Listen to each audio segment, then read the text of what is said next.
Bien, comencé a grabar. La clase anterior, voy a hacer un recuento, ¿ya? La clase anterior nosotros comenzamos a ver y vimos los principios del derecho, ¿cierto?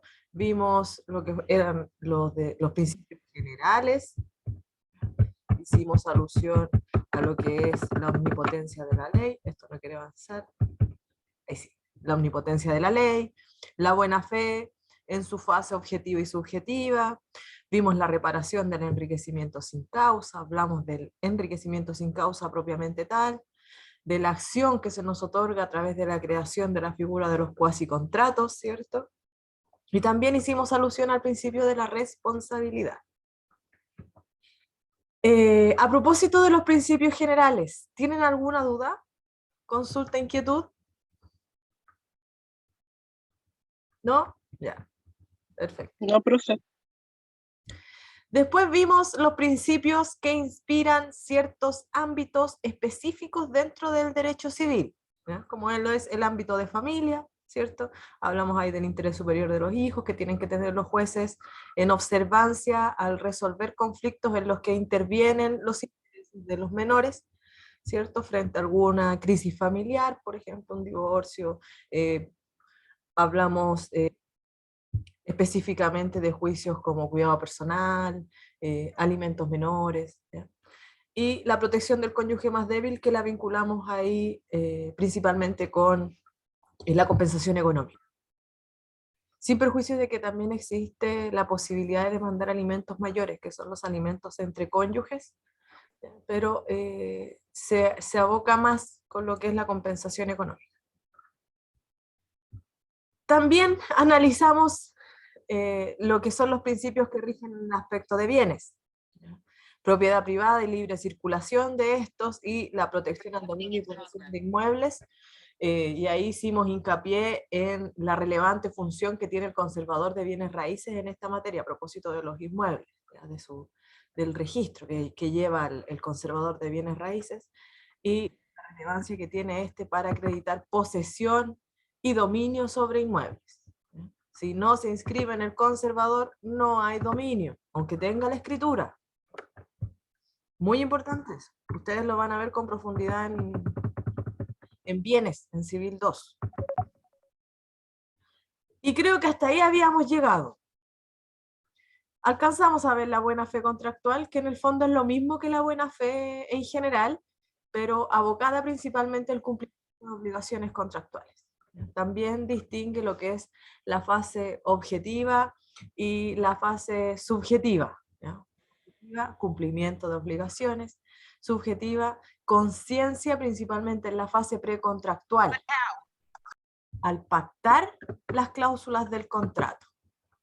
El no intentar perjudicar a la contraparte al momento de pactar estas cláusulas, ¿ya? Previendo, por ejemplo, los posibles perjuicios que podrían existir frente a un incumplimiento, previendo también alguna situación que pudiera darse por caso fortuito, dependiendo del objeto del contrato, ¿ya? Con eso está vinculado lo que es ¿Sí? la buena fe subjetiva en el ámbito contractual. ¿Profe? ¿Connie? ¿Cuál era la buena fe objetiva? La buena fe objetiva se refiere siempre a un hacer, ¿ya? Ya. En el ámbito contractual, la buena fe objetiva se refiere al cumplimiento de las obligaciones pactadas. Ya, muchas gracias. Y incluso señalamos que iba más allá, no solo de las obligaciones que se pactaron expresamente, sino que también de las obligaciones que emanan de la naturaleza del contrato, ¿ya? Y eso está vinculado con eventuales obligaciones que puede consagrar el Código Civil o alguna norma especial referida a un contrato que celebraron entre particulares y que no se pactaron expresamente por las partes, ¿ya? Si una ley, por ejemplo, o una norma del código establece que una de las partes tiene una determinada obligación y las partes en el contrato no la estipularon expresamente, se entiende de todas formas estar inserta esa obligación dentro del contrato que celebraron las partes, ¿no? Se entiende que esa obligación emana de la naturaleza del contrato, porque las partes no la pactaron expresamente, pero sí la ley la señala. Entonces esas también se incluyen dentro de lo que es la buena fe contractual objetiva. Gracias, profe. Y ahora nos corresponde ya comenzar a adentrarnos en lo que es acto jurídico propiamente tal. Para iniciar el estudio del acto jurídico propiamente tal, tenemos que estudiar la autonomía de la voluntad. El principio de la autonomía de la voluntad es un principio rector importantísimo respecto del acto jurídico. Como yo les comentaba en la clase anterior, el acto jurídico no tiene regulación legal, no está expresamente reconocido en nuestra legislación. Ustedes pueden revisar el código completo y no van a encontrar por ningún lado, en ningún artículo, que se mencione al acto jurídico. A lo más el código dice el acto, pero menciona el acto como sinónimo de contrato, no como acto jurídico. Y ya vamos a ver que no es lo mismo. ¿Por qué nosotros podemos hacer aplicable a nuestra legislación la teoría del acto jurídico? Por este principio que está acá, que es el que vamos a ver ahora, que es la autonomía de la voluntad. Si en nuestra legislación no rigiera el principio de la autonomía de la voluntad, no procedería tampoco la aplicación del acto jurídico. Y tendríamos que estarnos solo a lo que la ley señala. ¿Se entiende eso? ¿Sí? Sí, profe. Ya, perfecto. Y ustedes me imagino que se preguntan, ¿y qué es la autonomía de la voluntad? Si tanto que habla de la autonomía de la voluntad, ¿qué será? Bueno, la premisa que plantea este principio, ¿ya?, y que en el fondo constituye su esencia, ¿ya?, es que la voluntad, ¿ya?, conforme a este principio, la voluntad es libre de crear derechos y obligaciones. La voluntad puede crear todos los derechos y obligaciones que quiera. La voluntad de los particulares, a eso se refiere.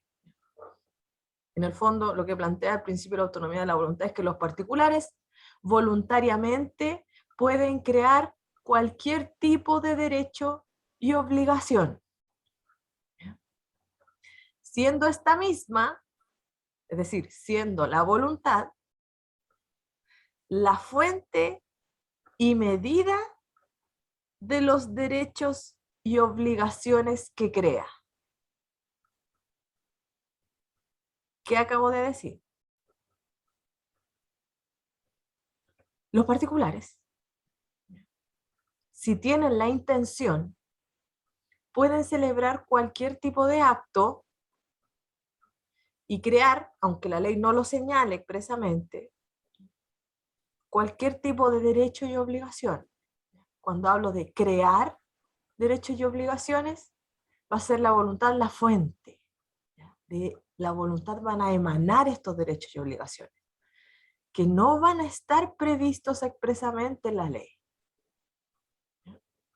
Se dice, es fuente de derechos y obligaciones. Y además también la voluntad va a ser medida. ¿Por qué? Porque va a ser la voluntad la que va a determinar cuál va a ser el contenido de estos derechos y obligaciones. ¿Ya? Es fuente porque los crea y es medida porque determina su contenido, ¿ya?, en qué van a consistir. Normalmente, estos derechos y obligaciones se crean a través de la celebración de contratos. Entonces, ¿qué me permite el principio de la autonomía de la voluntad? ¿Y qué permite a todos los particulares en el fondo? Este principio permite a los particulares celebrar contratos que no se encuentren regulados en la ley. Crear contratos libremente. ¿Se entiende? Sí, profe. Estupendo. Ese es el principio de la autonomía de la voluntad. Esa es su esencia. Pero es importante tener a la vista que la cosa no es tan libre, ¿ya? Como plantea su premisa inicial. Es necesario que la autonomía de la voluntad tenga ciertos límites. ¿Para qué? Para que esta autonomía de la voluntad pueda encajar en el ordenamiento jurídico. ¿Cuáles son los límites de esta autonomía de la voluntad? Primero, obviamente que la ley. Primer límite, la ley. Si crean algún derecho o alguna obligación, y alguna obligación, ustedes saben que los derechos y las obligaciones son lo mismo. Siempre van juntas. No puede existir un derecho sin que alguien esté obligado a obedecerlo. No puede existir una obligación sin que alguien tenga el derecho a exigir su cumplimiento. Derecho y obligación son lo mismo, exactamente lo mismo. Mirados desde la otra cara del espejo, en el fondo, pero son lo mismo, siempre van de la mano. Primer límite, entonces, la ley. Siempre el derecho y la obligación deben enmarcarse dentro de los límites legales. No puedo pactar un contrato fuera de la ley. Si pacto un contrato fuera de la ley, ese contrato nunca va a ser válido jurídicamente. Entonces nunca voy a poder exigir su cumplimiento en un tribunal. Segundo límite, los derechos de terceros. No puedo celebrar un contrato disponiendo de un derecho que no me corresponde o que no me pertenece. No puedo. Necesito, en ese caso, necesito que el tercero titular del derecho se haga parte o autorice. Y cuando el tercero se hace parte o autoriza, pasa a ser parte. Si no entienden algo, me preguntan, ¿ya? Porque, Profe, no entendí ya, los derechos de tercero, ¿sí? Sí. Ya, perfecto. Miren. ¿Ustedes creen que sería válido un contrato en el que yo arriendo la casa de mi vecino? No. Yo la arrendo. No. No, porque va a llegar, yo la arriendo, yo soy arrendador. Va a llegar el arrendatario a la casa del vecino y le va a decir al vecino, oiga, sabe que yo arrendé su casa, si es que tiene que salir de aquí porque yo ahora voy a tener la tenencia de su inmueble. Y el vecino nunca autorizó ese contrato. Si bien el código, y miren qué curioso esto, el código señala que es válido incluso la venta de cosa ajena, es válida la venta de cosa ajena. Es válido también el arrendamiento que recae sobre un bien de un tercero, pero no le es oponible. Yo no puedo exigirle a mi vecino, yo arrendatario en el fondo, en el ejemplo que les daba, el arrendatario no le puede exigir al vecino que salga porque celebró un contrato conmigo y yo le cedí la tenencia del inmueble. No puede, porque ese contrato no le es oponible. ¿Qué significa eso? Que ese contrato no es exigible, no se le puede hacer exigible al vecino que es el dueño del inmueble y quien no participó en ese contrato, ¿me entienden? No manifestó su voluntad. No sé si me explico. ¿Se entiende? Sí, profe, sí entendí. Estupendo. Entonces, cuando decimos que los derechos de terceros también son un límite para crear derechos y obligaciones, estamos diciendo que los derechos y obligaciones que nosotros creamos deben ser propios de las partes.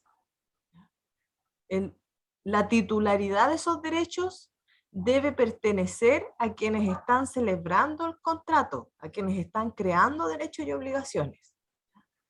Yo no puedo crear una obligación que vincule a un tercero, si el tercero no ha manifestado su voluntad. Lo mismo, yo no puedo ceder un derecho de un tercero si el tercero no ha accedido a esa cesión. Y una vez que el tercero accede a esa sesión, deja de ser tercero y pasa a ser parte, porque está manifestando su voluntad. Entonces entró al contrato. ¿Se entiende? Sí, profe. ¿Sí? ¿Ahora sí? Ya, perfecto. Tercer límite, orden público. Y junto con el orden público, las buenas costumbres. El orden público y las buenas costumbres. Ahora ustedes se preguntarán, quizá en las primeras asignaturas que tuvieron, les hablaron del orden público. El orden público es una cuestión bien difusa.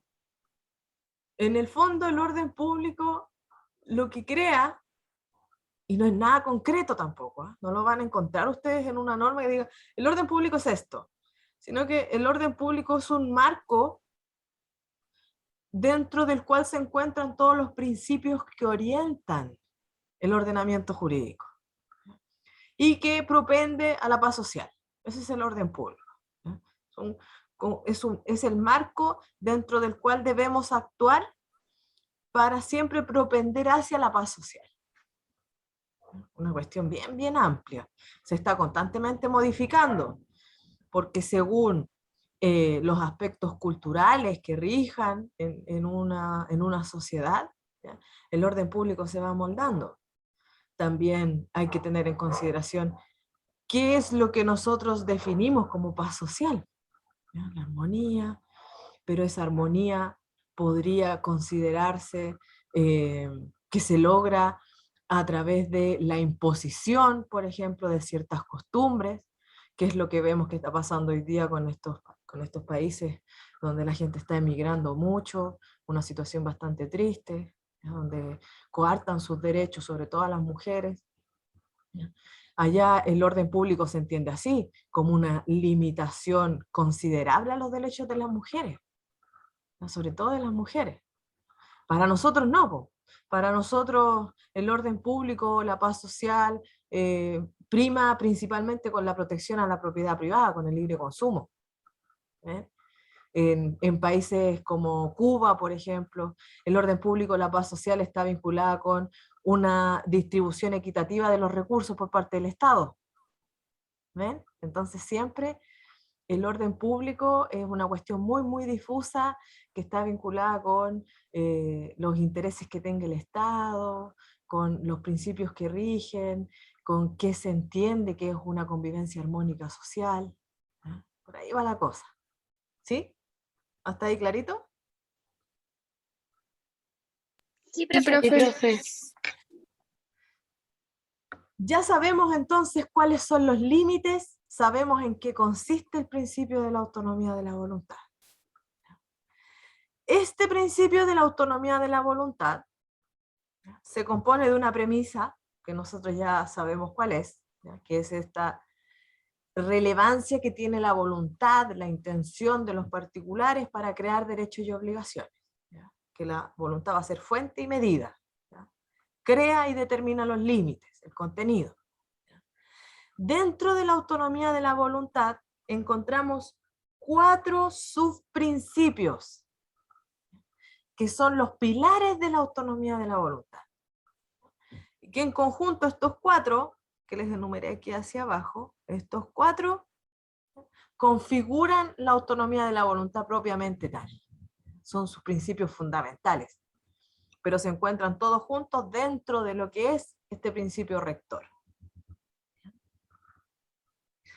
El primero es el consensualismo.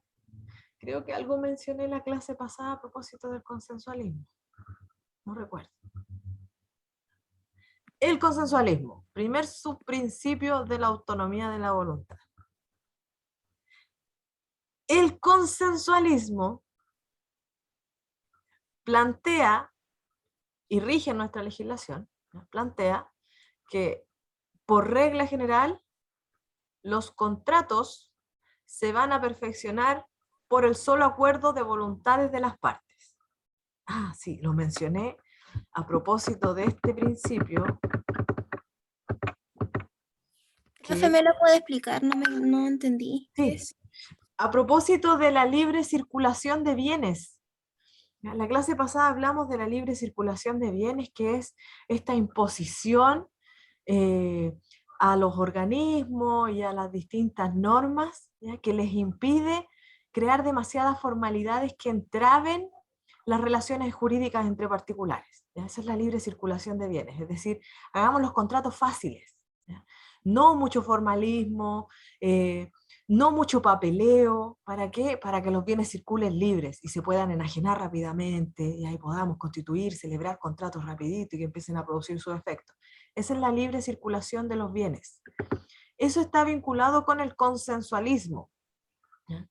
Consensualismo plantea, como les señalé recién, que la regla general es que los contratos se perfeccionen por el solo acuerdo de voluntades, sin el cumplimiento de ninguna otra solemnidad que el hecho de que las partes se pongan de acuerdo y listo, ¿ya? No necesitar escrituración, no necesitar sistema registral, ¿ya? A eso se refiere el consensualismo. Esa va a ser la regla general. Y a propósito de ese consensualismo, el artículo 1443 del Código Civil define los tipos de contratos que rigen en nuestra legislación, ¿ya? Según su origen, según cómo se perfeccionan. ¿Se entiende hasta ahí? ¿O no? profe. ¿Sí? Sí, Ya. profe. Miren. Les voy a leer el 1443. 1443 señala: el contrato es real cuando para que sea perfecto es necesaria la tradición de la cosa a que se refiere. Y ahí quedaron recolgados, porque ustedes no han visto Civil 2. Les voy a explicar rapidito para que no queden con la duda, ¿ya? Existen, o hay tres formas de perfeccionar contratos. ¿Ya? Hay una, que es la primera que les acabo de leer y que es la más compleja de entender, que son los contratos reales. Los contratos reales son los que se perfeccionan con la entrega de la cosa. Por eso se llama contrato real. Real viene de res, que significa cosa en latín. Por ejemplo, contratos reales está el contrato de comodato. El comodato es un préstamo de uso gratuito. Es una especie, es muy parecido al arrendamiento, pero sin renta. ¿Ya? Yo presto una cosa de manera gratuita para que a quien le presté mi cosa, ¿ya? Se sirva de ella, la use, ¿ya? Conforme a su naturaleza, la cuide obviamente, y me la restituya al finalizar el uso. Es el comodato. Ese contrato, para que se perfeccione, necesita que se entregue la cosa. Y cuando se entrega la cosa, ahí recién el contrato nace y empieza a producir efecto. Aunque las partes se hayan puesto de acuerdo antes, no importa. ¿Ya? Es necesario que se entregue la cosa para que el contrato nazca. ¿Y por qué el contrato es real? Porque la ley lo señala nomás. Si la Profe. ley, ¿sí? Eso vendría siendo como un contrato de compra y venta, ¿o no? La compraventa es consensual. En el comodato no se transfiere dominio. No. La compraventa transfiere dominio. Porque cuando yo compro algo, la cosa pasa a ser mía. En el comodato, yo como comodatario, el comodatario es a quien le prestan la cosa, no es dueño. No es dueño. Porque él usa la cosa sabiendo que tiene que restituirla. Él la usa nomás por un tiempo, según lo que pactaron las partes. Y cuando termine el uso, tiene que devolverla a su dueño, que es el comodante. Entonces son distintos contratos. Comodato es solo un préstamo de uso. No es una transferencia de dominio. ¿Se entiende? ¿Sí? Sí, profe. Ya sí. Estupendo. Ustedes se preguntarán, ¿y cómo sé yo cuando un contrato se perfecciona por la entrega de la cosa y cuando se perfecciona por el acuerdo de voluntades? ¿Cómo podré distinguir eso? Es la ley. tenemos que irnos a la regulación que haga el código de cada contrato, ¿ya? Y ahí mismo el mismo código señala, ¿ya? Al definir el contrato señala, ¿es un contrato real? ¿O es un contrato consensual? ¿O es un contrato solemne? Y cuando dice el código, este contrato es un contrato real, ya, nosotros ya sabemos inmediatamente, hay que entregar la cosa, hay que entregar el objeto para que el contrato empiece a producir efecto. ¿Ya? Eso es importante. ¿Cómo lo distingo? Según lo que diga la ley. ¿Ya? Si el contrato no está regulado en la ley y lo crearon las partes determinan cuándo el contrato va a empezar a producir efecto. Si es cuando las partes se ponen de acuerdo, o cuando se cumple alguna solemnidad, o cuando se entrega la cosa. Y ahí determinamos si el contrato es real o cuál es su naturaleza. ¿Ya? Continúo. 1443 entonces señalaba, el contrato es real cuando para que sea perfecto, ¿ya? Para que el contrato empiece a producir efecto, es necesaria la tradición de la cosa, tradición como entrega. ¿Ya? Se le llama tradición, ustedes esto lo van a ver en Civil 2, pero para que no quede con la duda. Solo quédense con la idea, para adquirir el dominio de una cosa, en nuestra legislación, ¿ya? Para adquirir el dominio, necesitamos de un título y de un modo de adquirir. Aquí, no sé si, miren, si les surge una pregunta específica, háganmela ahora. ¿Ya? Porque esto que les estoy diciendo yo es ley expresa. ¿Ya? Solo ley. Nuestra legislación para adquirir el dominio de un bien nos pide título y modo. ¿Ya? El título es el contrato. Normalmente los títulos son los contratos. ¿Ya? Qué sé yo, una compraventa. Una compraventa es un título, me permite adquirir dominio. ¿Ya?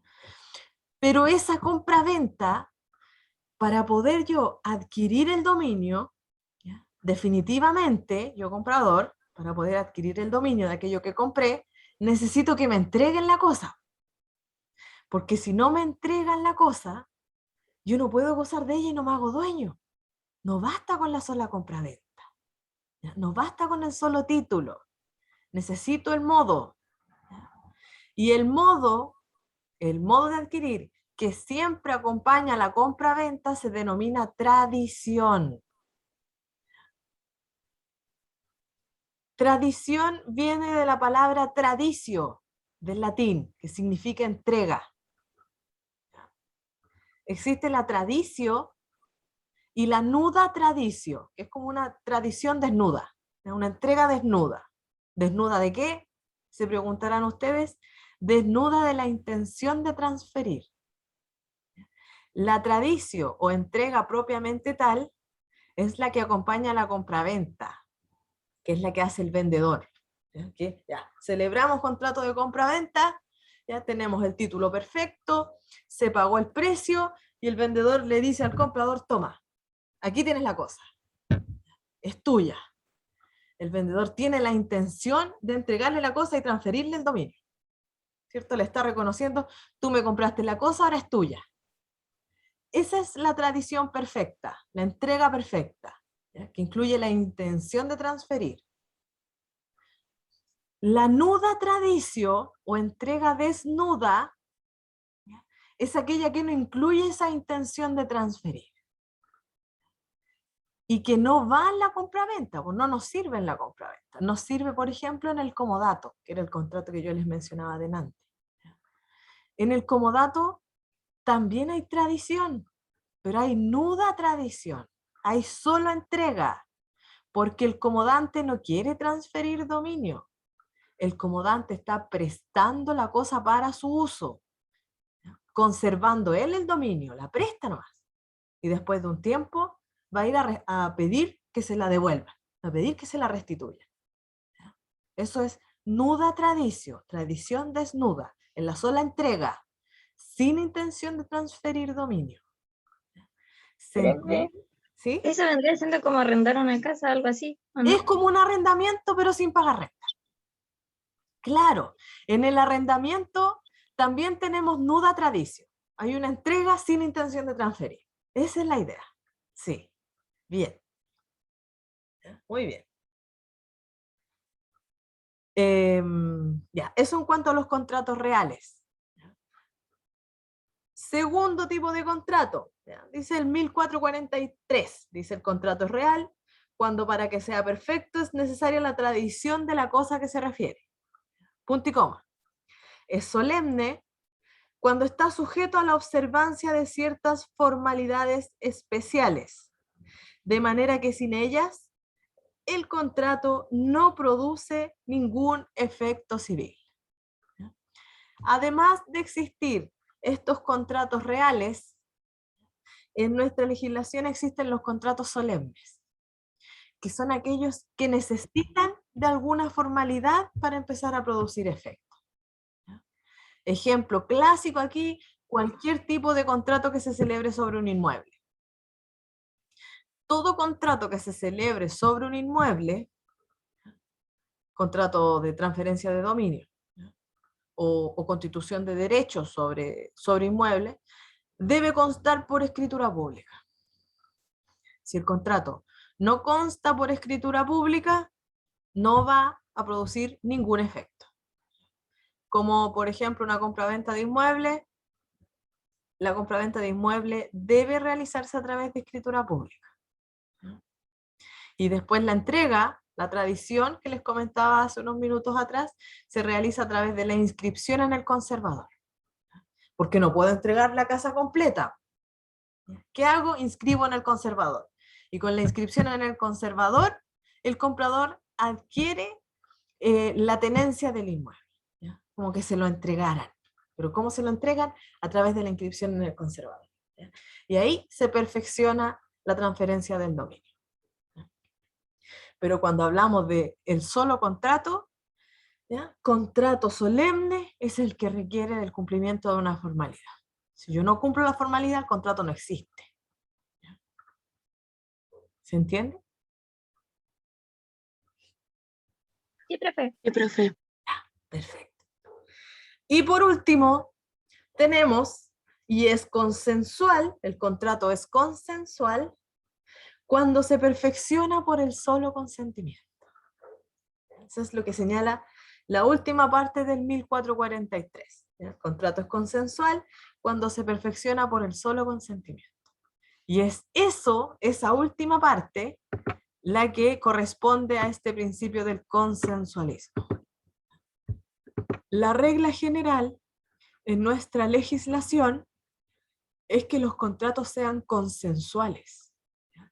Que se perfeccionen por el solo acuerdo de voluntades de las partes. Yo les señalé que nosotros vamos a saber cuándo un contrato es real porque la ley lo señala. Dice, este contrato es un contrato real, ¿cierto? Que obliga a una parte a esto y a la otra parte a esto otro. En otros casos, es la ley la que va a decir, este contrato para nacer necesita del cumplimiento de esta formalidad, ¿ya? Que conste por escrito, según el 1554 a propósito del contrato de promesa, por ejemplo, ¿ya? Que conste por escritura pública, cuando habla de la compraventa de inmuebles, ¿ya? O que se inscriba en el conservador, por ejemplo, cuando hablamos de la constitución de una hipoteca sobre un inmueble, ¿ya? Pero es siempre la ley la que expresamente señala las formalidades en el contrato solemne. Cuando la ley no dice nada, cuando la ley no dice, este es un contrato real, y tampoco dice, este contrato para nacer necesita que se cumpla esta formalidad, el contrato va a ser consensual siempre. Por eso se dice que el contrato consensual es la regla general, porque al igual que el derecho civil, suple. Cuando la ley no tiene ninguna norma especial, cuando una ley no especifica o un artículo del código no especifica, no dice este es un contrato real o este contrato requiere de una formalidad, va a ser siempre un contrato consensual, ¿ya? Y es así como rige el consensualismo en nuestra legislación. ¿Se entiende? ¿Sí? Sí, profe. Sí, profe. ¿Alguna duda hasta ahí? ¿Quieren que repita algo? Porque es harta información. Yo sé que di Profesora, ¿Sí? ¿podría repetir los límites de la autonomía de la voluntad? Que no Claro. escuché bien, no se me fue el internet en ese momento. Ya. Límites a la autonomía de la voluntad son la ley, los derechos de terceros, el orden público y las buenas costumbres. La ley entendida como cualquier tipo de derecho u obligación que vulnere una norma legal no va a producir ningún efecto jurídico. Derechos de terceros es siempre puedo constituir derechos y obligaciones, ¿ya?, mientras no esté disponiendo del derecho de alguien que no está manifestando su voluntad. Derechos de terceros. No puedo yo disponer de derechos de alguien que no está manifestando su voluntad. Orden público y buenas costumbres es este marco dentro del cual debemos actuar para propender a la paz social. Esos son los límites a la autonomía de la voluntad. Gracias, profesora. Sí, de nada. Segundo subprincipio, luego del consensualismo, la libertad contractual. Vamos a ver este y salimos a break. Libertad contractual. La libertad contractual se compone a su vez, la libertad contractual se compone de la libertad de conclusión que me permite decidir si celebro o no un contrato. Libertad de conclusión me permite decidir si celebro o no un contrato y con quién. Libertad de conclusión, si celebro o no un contrato y con quién. Y la libertad de configuración interna, que tal como lo dice su nombre, me permite fijar el contenido del contrato. Eso es la libertad contractual. La libertad contractual entonces está relacionada con la posibilidad que tienen los particulares de decidir si celebran o no un contrato, con quién lo celebran, ¿ya?, y cuál va a ser el contenido de ese contrato. Eso es libertad contractual.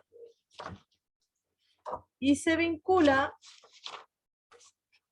con el artículo 12 del Código Civil, que consagra lo que es la posibilidad de renuncia a ciertos derechos.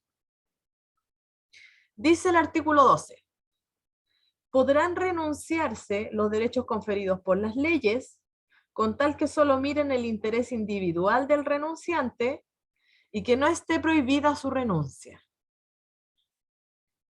Ese artículo 12 consagra los límites a la autonomía de la voluntad, ¿ya?, y consagra también lo que es la libertad contractual, que me permite en el fondo renunciar a ciertos derechos que me otorgan las leyes.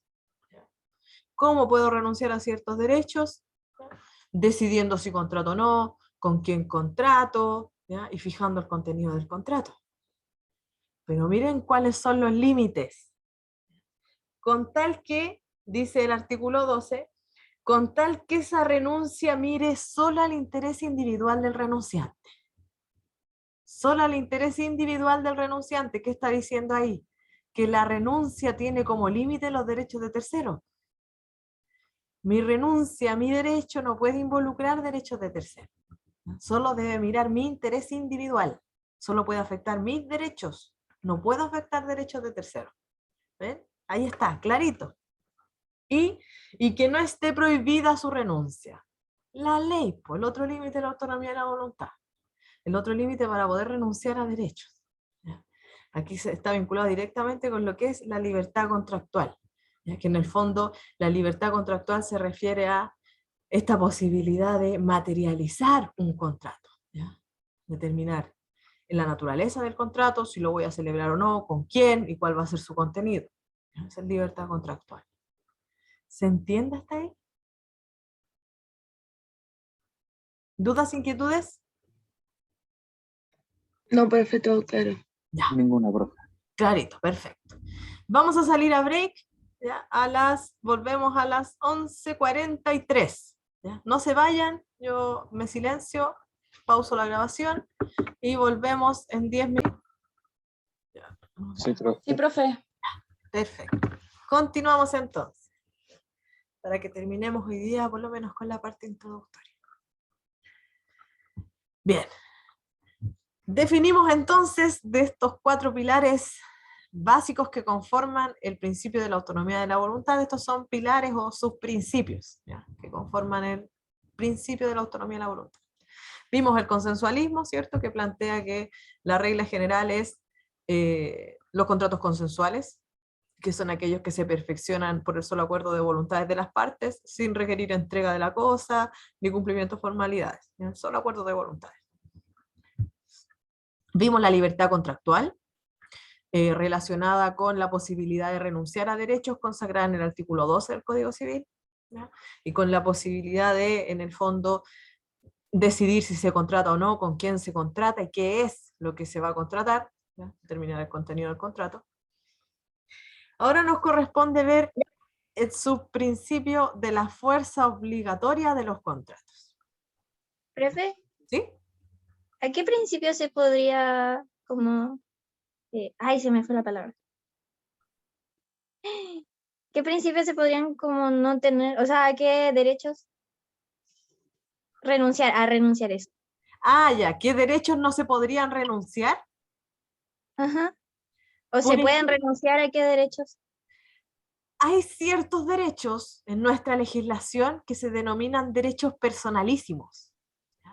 Esos derechos personalísimos son irrenunciables, intransferibles e intransmisibles. Esos derechos personalísimos, que son irrenunciables, se vinculan principalmente con lo que son los atributos de la personalidad. ¿Ustedes vieron los atributos de la personalidad, por cierto? Sí, profe, sí. Sí, esos son derechos personalísimos irrenunciables. Por ejemplo, yo no puedo renunciar a tener un nombre, a tener una nacionalidad, ¿ya? Esos son por autonomacia los derechos irrenunciables. Pero también existen otros derechos irrenunciables, principalmente en materia de familia, como lo es el derecho a solicitar alimentos menores, ¿ya? O el derecho, cuando hablamos de cónyuges, el derecho a demandar divorcio, ¿ya? Esos también son derechos irrenunciables. Exacto, Xiomara, que señala en el chat, dice, ¿la pensión de alimentos sería derecho personalísimo? Sí. El derecho a solicitar alimentos, ¿ya? A demandar alimentos en el fondo, alimentos menores, es un derecho personalísimo. Pero ojo ahí, a lo que yo no puedo renunciar es a demandar los alimentos, pero sí puedo llegar a un acuerdo respecto de los alimentos que se deban, ¿ya? Que por ejemplo, el alimentante, yo alimentario, ¿ya? Si yo soy beneficiario de los alimentos, yo soy el hijo, ¿ya? Quien me tiene que dar los alimentos se denomina alimentante. Si el alimentante no paga la pensión, acumula deuda, ¿ya? Pero se puede llegar a un acuerdo respecto de esa deuda, ¿ya? Puedo renunciar yo a esa deuda, puedo condonarla, ¿ya? A lo que no puedo renunciar es a mi derecho a pedir los alimentos, ¿ya? A demandarlos. ¿Ya? ¿Se entiende? ¿Sí? Sí, profe, gracias. Entonces, el subprincipio de la fuerza obligatoria de los contratos está consagrado en el artículo 1545 del Código Civil, ¿ya? El 1545, y lo deja bien en claro, dice, todo contrato legalmente celebrado es una ley para los contratantes y no puede ser invalidado sino por su consentimiento mutuo o por causas legales. El subprincipio de la fuerza obligatoria de los contratos plantea entonces que cuando un contrato se perfecciona, ¿ya? Cuando las partes celebran un contrato, ¿ya? Y ese contrato empieza a producir efectos jurídicos, porque se celebró dentro de los límites de la autonomía de la voluntad, ¿ya? Ese contrato tiene fuerza como si fuera ley para las partes, ¿ya? Tiene fuerza obligatoria, deben cumplirlo. como si fuera una ley, porque si lo incumplen, acción judicial, ¿ya? Y se puede solicitar cumplimiento forzado de la obligación, ¿ya? Y me embargan bienes, ¿ya? O se puede solicitar indemnización de perjuicio, ¿ya? O que el contrato se deje sin efecto, ¿ya? Y que se me indemnicen los daños que se me ocasionó, ¿ya? Acciones judiciales hay frente a un incumplimiento contractual. Lo mismo que si fuera una ley. Cuando yo incumplo una ley, ¿qué pasa? Pena, ¿cierto? Sanción. Lo mismo si incumplo un contrato. Si el contrato se perfeccionó y yo lo incumplo, sanción, pena. ¿Ya? A eso se refiere el subprincipio de la fuerza obligatoria de los contratos. Y por último, tenemos el principio de los efectos relativos de los contratos. ¿Ya? El principio de los efectos relativos de los contratos. Este principio está consagrado en el artículo 1450 del Código Civil. Y se traduce, en simples palabras, en que el contrato solo produce efectos respecto de las partes. Por eso se dice efectos relativos. El contrato solo afecta a las partes, solo vincula a las partes. ¿Quiénes son partes? Aquellos que con su voluntad dan origen al contrato. Ellos son partes, los que con su voluntad hicieron nacer el contrato. Todos aquellos cuya voluntad no intervino en la creación del contrato son terceros. Y respecto de ellos el contrato no produce ningún efecto, nada. Si yo no accedí a crear derechos y obligaciones, yo soy tercero y por lo tanto los efectos de ese contrato me son inoponibles. No se me pueden oponer, no se me pueden exigir. ¿Se entiende? ¿Sí? Sí, profe. Perfecto. Miren, a propósito de estos efectos relativos de los contratos, hay excepciones. Hay casos en los que terceros podrían verse involucrados, pero solo cuando se trata de un contrato que confiere derechos a un tercero. Si el contrato impone obligaciones a un tercero, ese contrato le es inoponible al tercero. ¿Por qué? Porque nadie puede adquirir obligaciones sin su consentimiento. Nadie puede adquirir obligaciones sin su consentimiento. Pero si a mí se me está otorgando un derecho, en mi patrimonio, antes de que yo acepte, en mi patrimonio nace un germen de derecho, como un embrión de derecho. Y ese embrión va a nacer cuando yo acepto el derecho en mi patrimonio. Si yo no acepto el derecho en mi patrimonio, ese embrión se muere. Pero nace un embrión, nace una posibilidad de aceptar el derecho. Cuando se trata, les repito, cuando se trata de una obligación, si a través de un contrato, yo tercero, se me está intentando imponer una obligación, no nace nada en mi patrimonio mientras yo no acepte. Pero si a través de un contrato, yo tercero, se me está otorgando un derecho, nace un germen de derecho en mi patrimonio, que es la posibilidad de aceptar o rechazar ese derecho que se me está ofreciendo. ¿Ya? ¿Se entiende? ¿Sí? ¿Cómo podría esto ejemplificarse? Con estos contratos de seguro, como un seguro de vida, por ejemplo, o el contrato de transporte. Contrato de transporte entendido como esta figura de las encomiendas, en que yo compré algo y ahora está pero muy de moda, compré algo por internet, ¿ya? Y lo pedí con despacho a domicilio.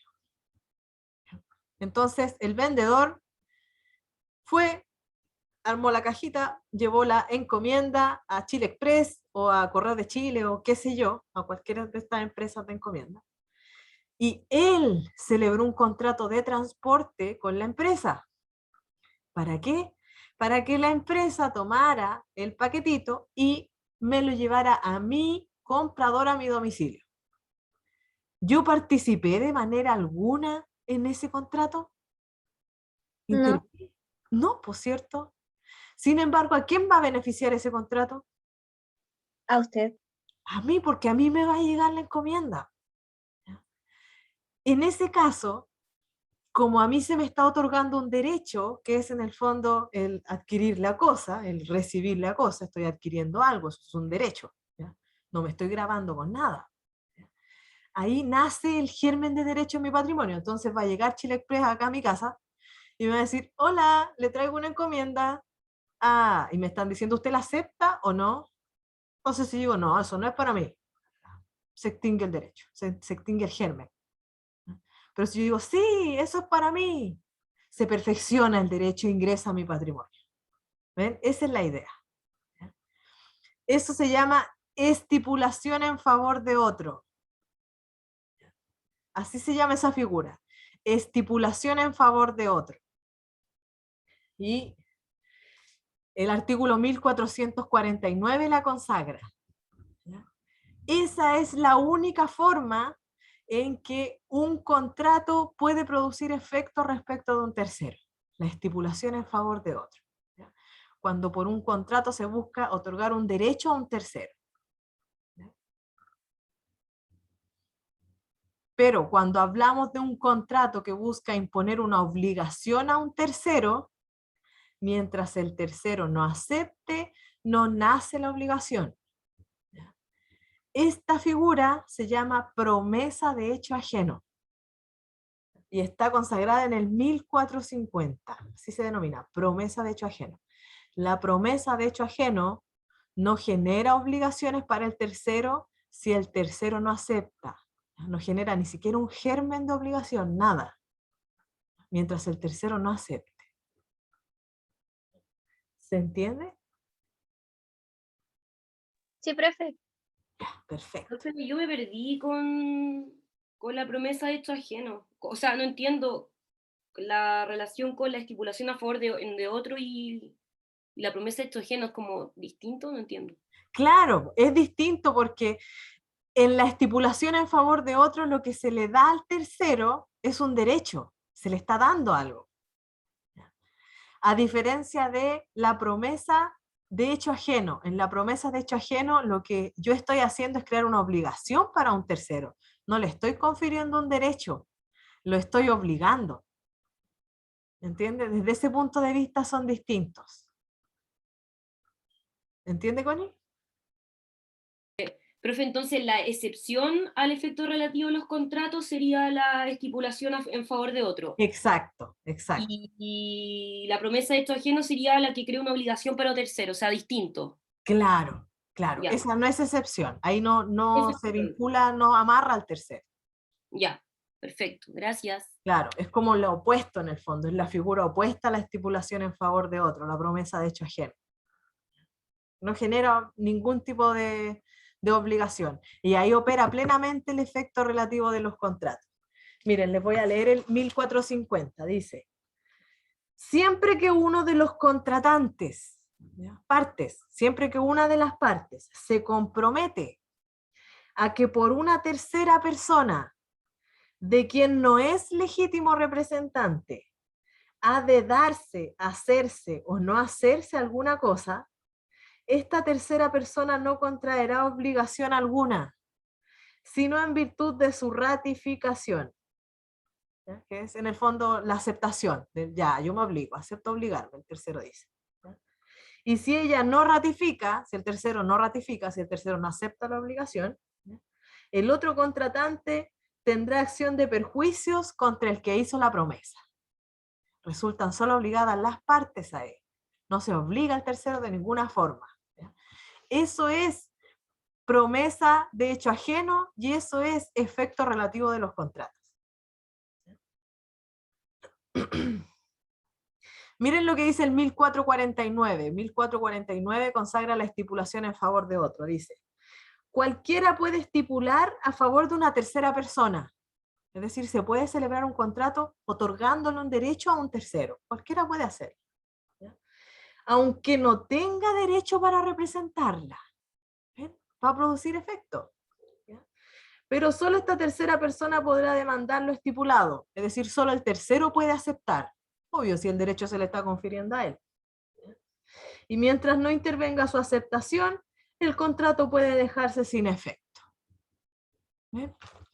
Pero el 1449 reconoce, es válida, dice el 1449, es válida la estipulación en favor de otro. ¿No? Pero es el otro, es el tercero, el que puede aceptar, nadie más que él. Obvio, si se le está confiriendo el derecho a él. ¿Ya?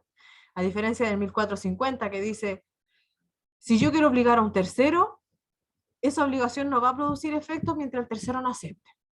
Resultan obligadas las partes, ¿no? Ahí la obligación es de quien se comprometió a convencer al tercero de que acepte la obligación. ¿Se entiende?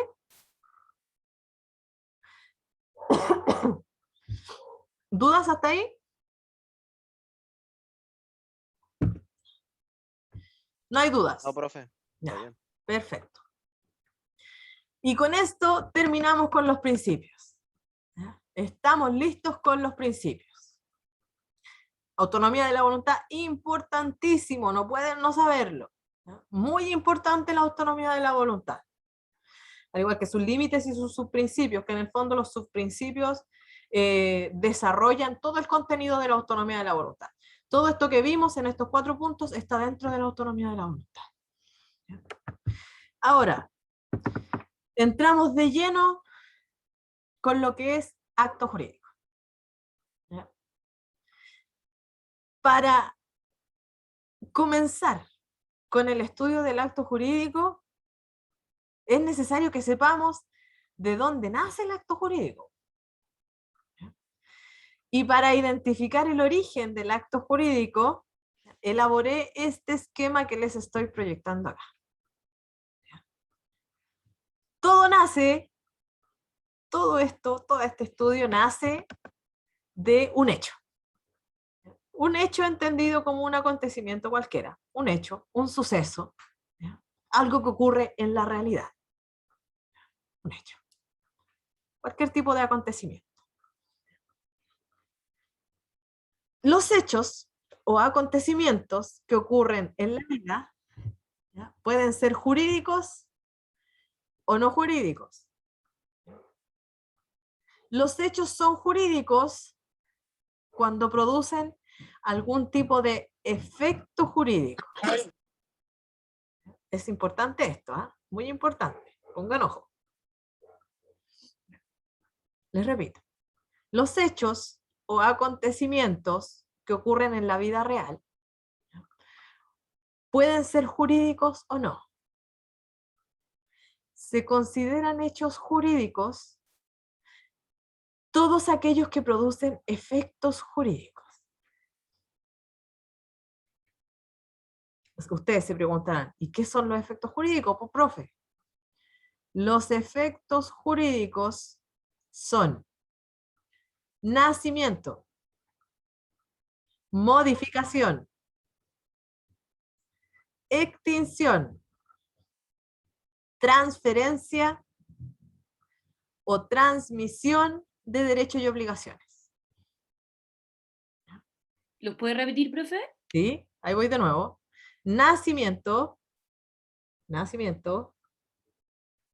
modificación,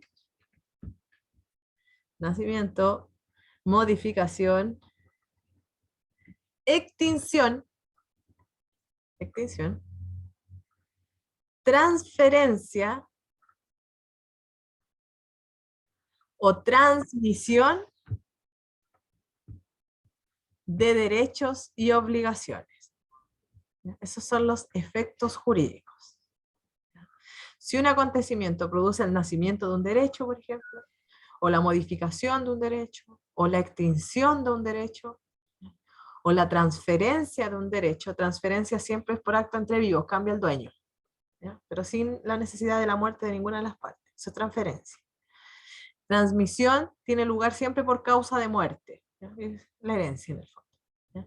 Y para que opere se necesita que muera uno y el derecho pasa al otro, eso es transmisión. Cuando un acontecimiento de la vida diaria, real, produce cualquiera de estos efectos jurídicos, ¿ya? Es un hecho jurídico. Si el acontecimiento no produce ningún tipo de efecto jurídico, ¿ya? No tiene relación ni con el nacimiento, ni con la modificación, ni con la extinción, ni con la transferencia, ni con la transmisión de derechos y obligaciones, va a ser un hecho no jurídico. ¿Ya?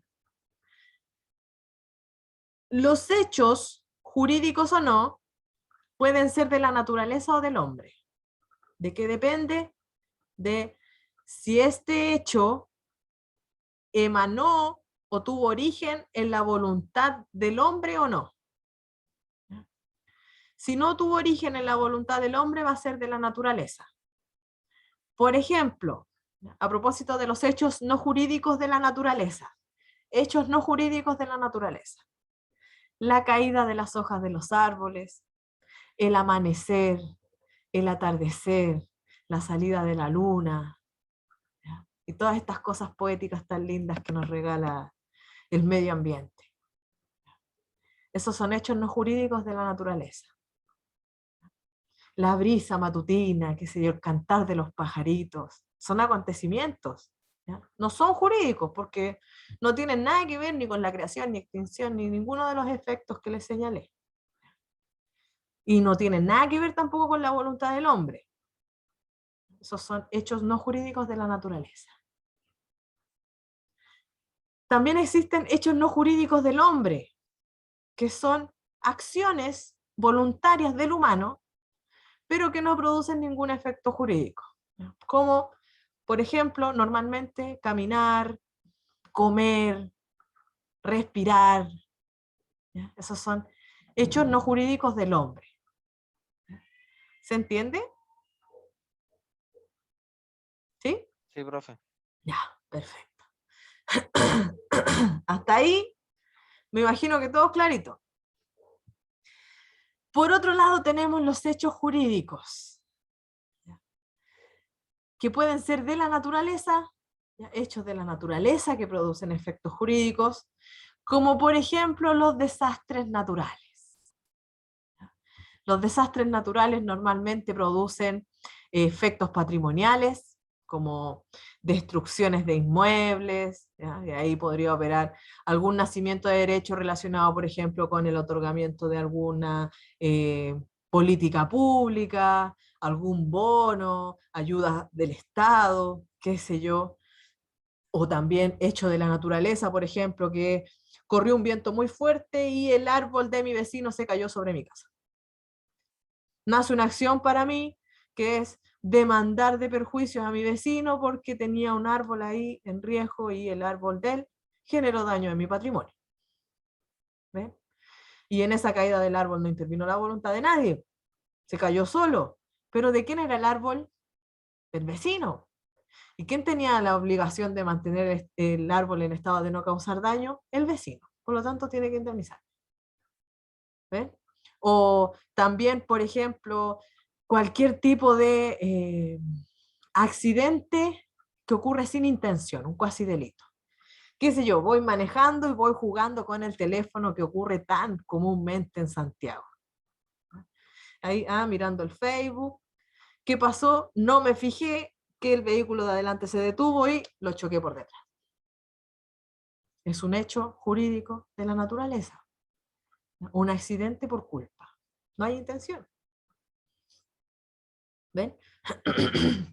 En todos los casos en que interviene la voluntad del hombre, en que hay una intención por parte del humano, ¿ya? Hablamos de un hecho jurídico del hombre.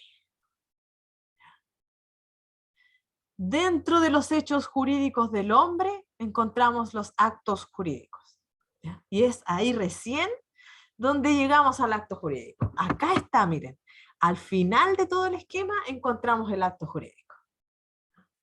Empezamos con algo muy grande que son los hechos, para luego bajar a identificar los hechos jurídicos del hombre, y dentro de los hechos jurídicos del hombre tenemos los actos jurídicos.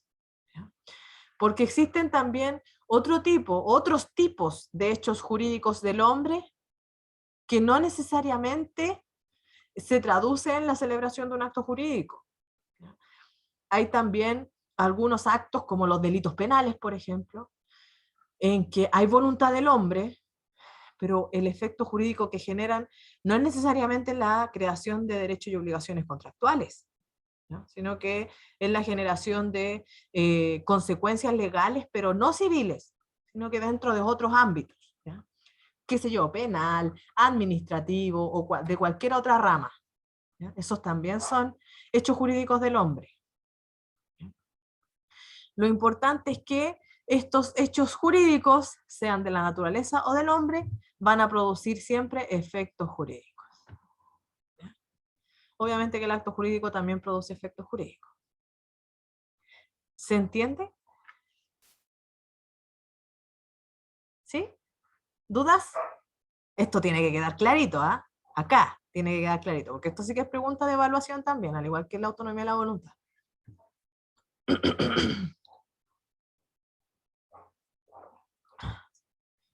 ¿Preguntas por aquí, por allá? ¿Comentarios, sugerencias?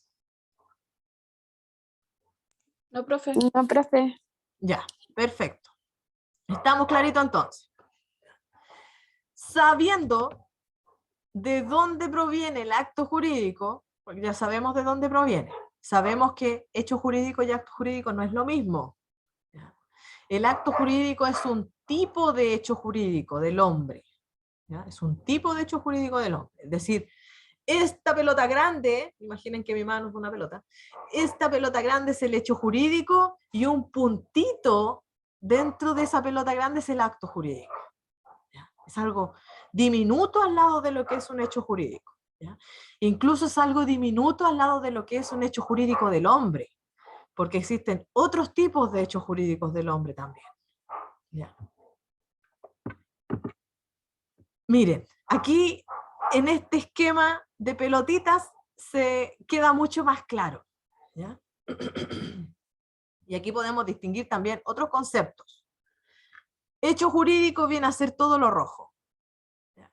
Hecho jurídico. Acá dentro de lo rojo tenemos hechos jurídicos tanto de la naturaleza como del hombre. Pero dentro de lo que es el hecho jurídico del hombre, ¿ya? Encontramos un tipo, el acto jurídico. ¿Ya? Y el acto jurídico viene a ser todo lo que está en amarillo. ¿Ya? Todo lo que está en amarillo es acto jurídico. Dentro del acto jurídico, importante, todavía no definimos acto jurídico. ¿Ya? Pero el acto jurídico puede producir cualquiera de los efectos jurídicos que les mencioné, cualquiera de los 5. ¿Ya? Cualquiera de esos 5 pueden ser objeto de un acto jurídico. Dentro del acto jurídico encontramos la convención. La convención es el tipo de acto jurídico que crea, modifica o extingue derechos y obligaciones. La convención, acto jurídico que crea, modifica o extingue derechos y obligaciones. Eso es la convención. Y dentro de la convención encontramos el contrato. ¿Ya? El contrato es la figura más chiquitita que podemos conocer dentro de lo que es el estudio de los actos jurídicos, hechos jurídicos. ¿Ya? El contrato es la especie de convención que crea derechos y obligaciones. Ese es el contrato. ¿Ya? Contrato es un tipo de convención que solo crea derechos y obligaciones. Nada más que eso. Contrato solo crea. Profe, ¿Sí? negocio jurídico es lo mismo que acto jurídico. El negocio jurídico sí, lo vinculan con lo que es acto jurídico. También es una creación doctrinaria, pero no se aplica mucho en nuestra legislación. Víctor Vial creo que hace alusión a lo que es el negocio jurídico. Le hacen algunas modificaciones, le dan otra orientación, pero en el fondo negocio jurídico es muy similar al acto jurídico. Ya. Nosotros nos quedamos solo con estos conceptos.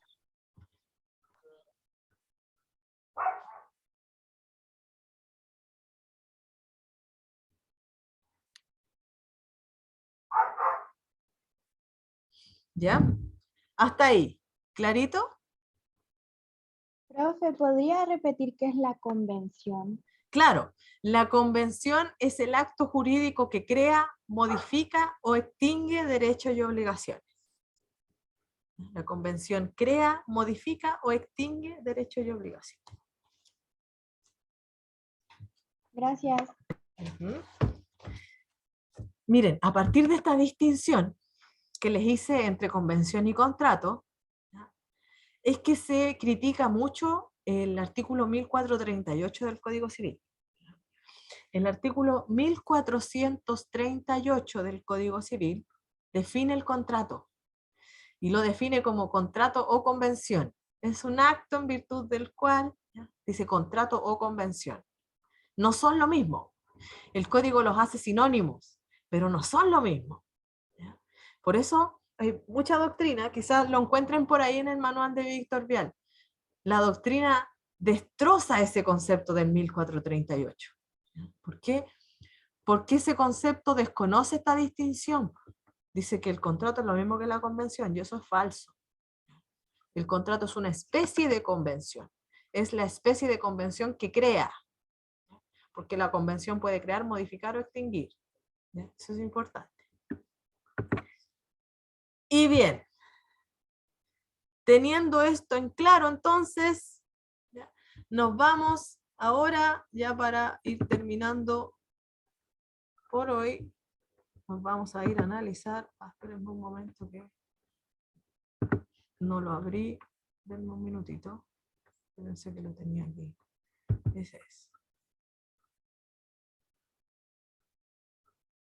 Les voy a compartir el segundo PPT. Ah, preguntan por mi correo. Creo que es mi correo. ¿Qué están pidiendo ahí? Ahí se los dejé en el chat. Bien. Voy a compartirles este otro PPT. Ahí. ¿Cambié o no? ¿Ven el apunte 2? Sí, Sí, profe. profe, sí se ve. Ya, estupendo. Este también está arriba. Se lo subí hace unos días atrás. Y ahora sí que comenzamos con el estudio del acto jurídico propiamente tal.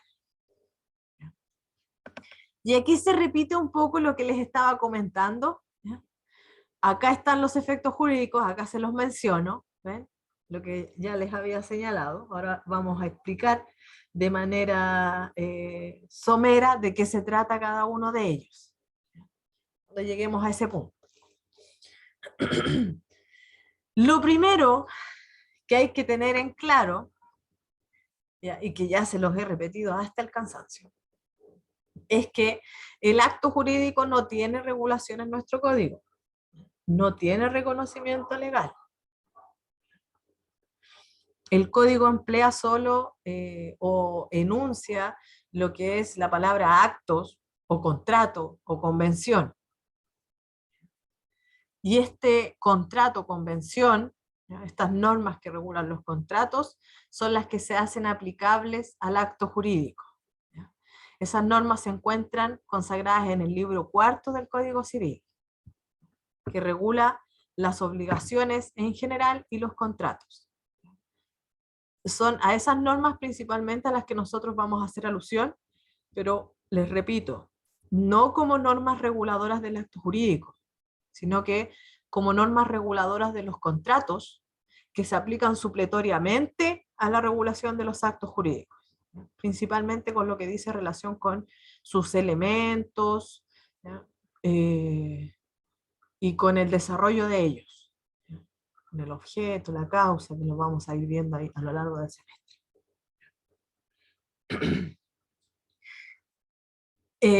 Los contenidos específicos que se dedican al desarrollo del acto jurídico, porque tenemos normas supletorias del código, pero tenemos también regulación específica que es doctrinaria, ¿ya? Que es una teoría, la teoría del acto jurídico. Lo que busca esta teoría del acto jurídico, ¿ya? Es establecer reglas o principios generales aplicables a todos los tipos de actos jurídicos. reglas o principios generales aplicables a todos los principios, perdón, a todos los tipos de actos jurídicos. ¿Ya? Eso es lo que regula la teoría del acto jurídico. ¿Ya? Y se suple con las normas del libro cuarto. La base o el fundamento esencial de la teoría del acto jurídico, ¿ya? Es el principio de la autonomía de la voluntad.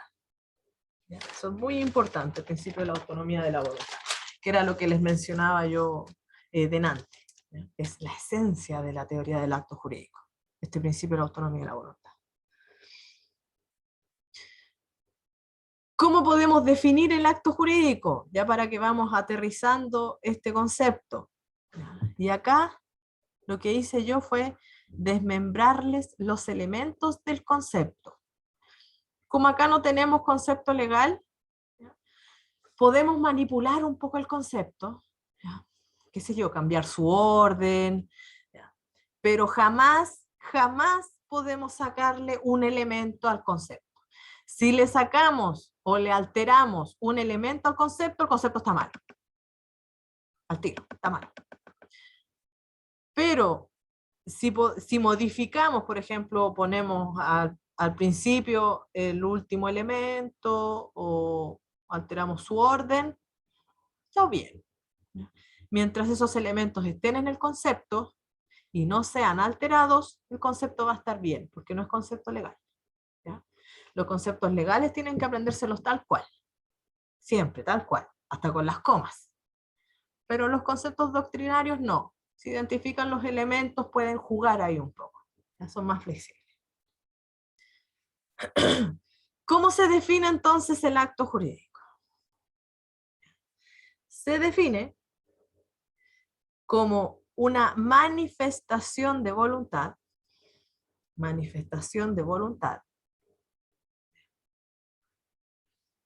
hecha con el propósito, manifestación de voluntad, hecha con el propósito de producir efectos jurídicos queridos por su autor o por las partes y que se encuentra sancionado por el derecho. Repito, acto jurídico es la manifestación de voluntad, hecha con el propósito, manifestación de voluntad, hecha con el propósito de producir efectos jurídicos queridos por su autor o por las partes y que se encuentra sancionado por el derecho.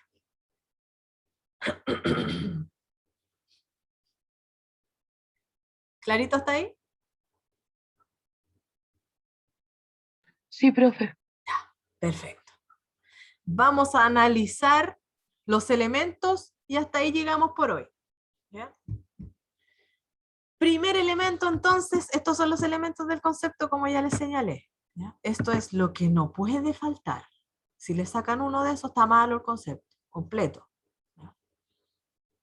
Primero, el acto jurídico es una manifestación de voluntad. ¿Qué implica eso? El acto jurídico necesariamente requiere de la exteriorización de la intención. Requiere porque la voluntad, ¿qué es? La voluntad es una intención, ¿cierto? Yo puedo tener la voluntad de hacer muchas cosas. Quiero hacer esas cosas. Pero si me quedo en la sola intención, no sirve. Necesito exteriorizar esa intención. ¿Ya? Que se transforme en un hecho, en un acontecimiento de la vida real. ¿Ya? Ahí recién tenemos una manifestación de voluntad. ¿Ya? La exteriorización de la intención. Esa es la base para la existencia de un acto jurídico. Tener la intención y que se exteriorice, que se materialice en un hecho. Eso es lo primero. Segundo elemento, la finalidad del acto jurídico. Siempre el acto jurídico tiene como fin producir efectos jurídicos. Esos efectos jurídicos siempre están vinculados con la necesidad de satisfacer un interés. Normalmente se trata de intereses patrimoniales. Porque uno, ¿para qué celebra actos jurídicos? ¿Para qué celebra un contrato, por ejemplo? Para adquirir. Normalmente es para adquirir, ¿cierto? Sea dinero, sea un bien, sea algún tipo de beneficio patrimonial. Si esa es la esencia, en el fondo, del contrato. Ojo que contrato no es lo mismo que acto, ya lo vimos, pero normalmente se toman como sinónimos, ¿ya? Se emplean por lo menos el nombre. Yo muchas veces durante el curso puede que les diga el acto contrato, ¿ya? Considerándolos como sinónimos, pero nosotros ya sabemos que el acto jurídico es más grande, mucho más grande que el contrato. Eso es importante. Y tercer elemento, este acto jurídico se encuentra sancionado por el derecho. ¿Qué significa que se encuentre sancionado por el derecho? Que el acto jurídico se encuentra regulado y protegido en cuanto a sus efectos por el derecho. Es así como distinguimos dos fuentes. Dos fuentes tiene el acto jurídico. A ver si van entendiendo. Pregunta: ¿de dónde emana el acto jurídico? ¿Cuál es la fuente principal directa del acto jurídico? La voluntad. La voluntad, perfecto, maravilloso. Es la voluntad, ¿cierto? El acto jurídico emana de la voluntad. Esa es su fuente inmediata, su fuente directa. Pero además, tiene otra fuente indirecta que está detrás de la voluntad, ¿ya? Que permite que opere el principio de la fuerza obligatoria de los contratos. ¿Cuál creen ustedes que es esa fuente indirecta que está detrás de la voluntad? ¿Cuál será?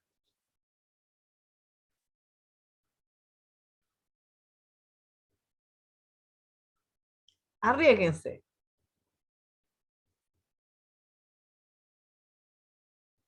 ¿Qué se les ocurre? ¿Cuál será esa segunda fuente que está detrás de la voluntad, que permite que esa voluntad sea obligatoria, que se pueda exigir si se incumple? ¿Por qué esa fuente permite que la voluntad sea exigible? Porque la voluntad se adhiere a ella, le hace caso, está dentro de los límites. ¿La intención? Intención es voluntad. Ah, ya. ¿Los derechos? Vinculado con los derechos, pero no es preciso. Los hechos jurídicos. No precisamente. El hecho jurídico viene a ser como la fuente más grande del acto jurídico. Pero aquí me refiero a qué permite, cuál es la fuente que permite o que da obligatoriedad a esa voluntad. A ver qué tengo en el chat. El consentimiento de las partes. Esa es voluntad. Consentimiento de las partes, voluntad. La jurisprudencia. También lo que estamos buscando le da obligatoriedad a la jurisprudencia. Es más grande. El contrato. Contratos, actos jurídicos. ¿Se rinden? La ley. La ley, pues exactamente, es la ley. Nosotros dijimos, ¿cierto?, que a propósito de los límites de la autonomía de la voluntad, si la voluntad no reconoce como límite la ley, si yo creo un derecho, una obligación que transgrede la ley, ese derecho, esa obligación no va a producir ningún efecto, ningún peso, no va a tener ningún peso, no voy a poder exigir su cumplimiento, nada, no existe. Para que una voluntad se transforme en un acto jurídico y produzca efectos jurídicos, necesitamos que esa voluntad se exprese dentro de los límites legales. Entonces, siempre, siempre, el acto jurídico, para que sea válido, tiene dos fuentes. La fuente directa o inmediata, que es la voluntad, ¿ya? Porque sabemos que el acto jurídico es una manifestación de voluntad, ¿ya? Por lo tanto, siempre su fuente directa es la voluntad. Y detrás de esa voluntad, como fuente indirecta, está la ley.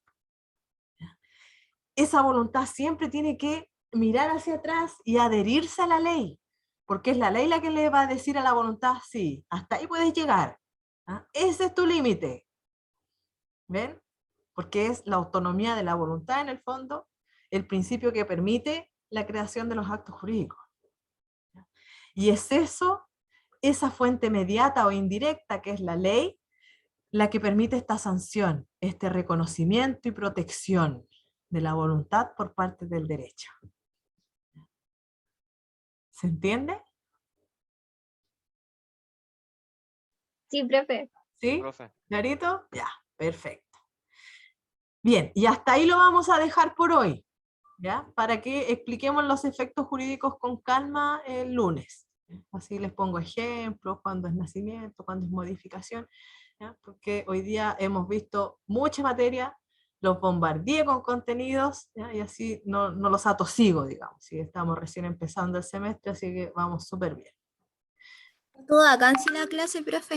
¿Sí? Ay, gracias, qué bueno. Me alegro que les guste. Profe, ¿usted ¿Sí? hace solamente acto jurídico o hace otros ramos más adelante?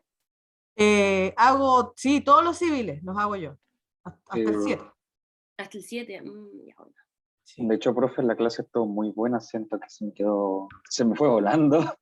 Oh, gracias, de verdad, muchas gracias, me alegra Sí, que profe, explica les de pana. guste. Gracias. Profe, tengo una pregunta. ¿Sí? Es que dijo que el acto jurídico estaba sancionado por derecho. ¿Sí? Y que se encuentra regulado y protegido, pero regulado y protegido por... Por el derecho, por las normas. ya. Sí. Gracias, profe. Por el mismo ordenamiento, en el fondo.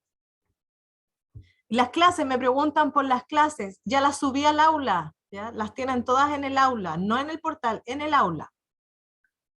Ahí están los links. Ahora descargo esta y la subo de inmediato y les paso lista. Clase a clase voy actualizando el aula. Así es que eso, me despido, me voy muy contenta, qué bueno que están aprendiendo. Nos vemos el lunes, cuídense mucho y que estén muy, muy bien. Chao, profe, que Nos tenga vemos, profe, que tenga